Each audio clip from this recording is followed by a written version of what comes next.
बिस्मिल्लाहिर्रहमानिर्रहीम। अस्सलामु अलैकुम। आज हम रोश बनाएंगे और देखते हैं ये रोश कैसे बनता है। रोश आज हम बनाएंगे। रोश जो है केपी के बलूचिस्तान की ट्रेडिशनल डिश है और बहुत टेस्टी बनती है। ईद की आमद है तो मैंने सोचा कि चलें आपके साथ शेयर कर लें। इसमें जो पीस होते हैं गोश्त के वो बड़े होते हैं, वो छोटे नहीं होते और इसमें कुछ फ़ैट भी रखते हैं। ये हमने 2 किलो गोश्त लिया है।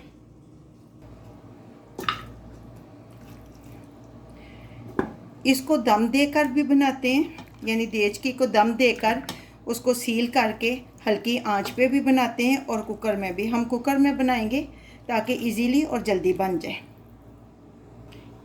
इसमें अब पानी डालेंगे। पानी इतना डालना है कि गोश्त से 2 इंच ऊंचा हो जाए पानी, क्योंकि जब हमने इसको पकाना भी इसी में, गोश्त भी पानी छोड़ता है, प्लस जब हमने इसको ये पक जाएगा तो इसमें यखनी होनी चाहिए। ये 1 पंच हमने लहसुन का लेकर छील के डाल दिए। ये 1 टेबलस्पून में इसमें नमक डालूंगी। नमक आप गोश्त को भी लगा के रख सकते हैं। नमक इसमें बहुत कम डालना क्योंकि गोश्त भी नमकीन होता है और रोश जो मीट है ये बहुत जल्दी नमकीन हो जाता है और ख़राब हो जाता है, फिर यानी टेस्ट नहीं अच्छा आता। कुछ लोग इसमें टमाटर वगैरह और दूसरी चीज़ें डालते हैं, लेकिन उससे टेस्ट जो है रियल नहीं आता। आधा कप हम इसमें कुकिंग ऑयल डालेंगे।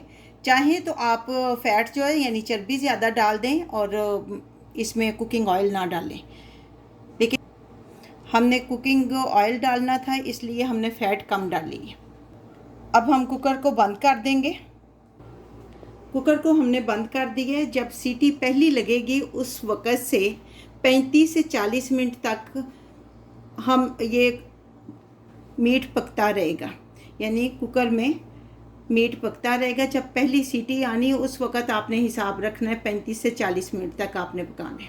तैयार हो गए। ये देखें, यही इसका रियल कलर होता है। अब हम इसको डिश आउट करते हैं।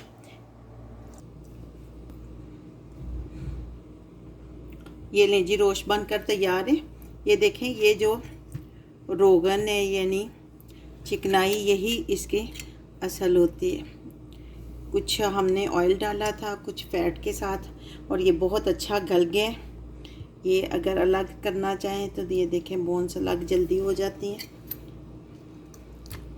आप भी ईद पे बनाएं। उम्मीद है कि आपको बहुत अच्छा लगेगा।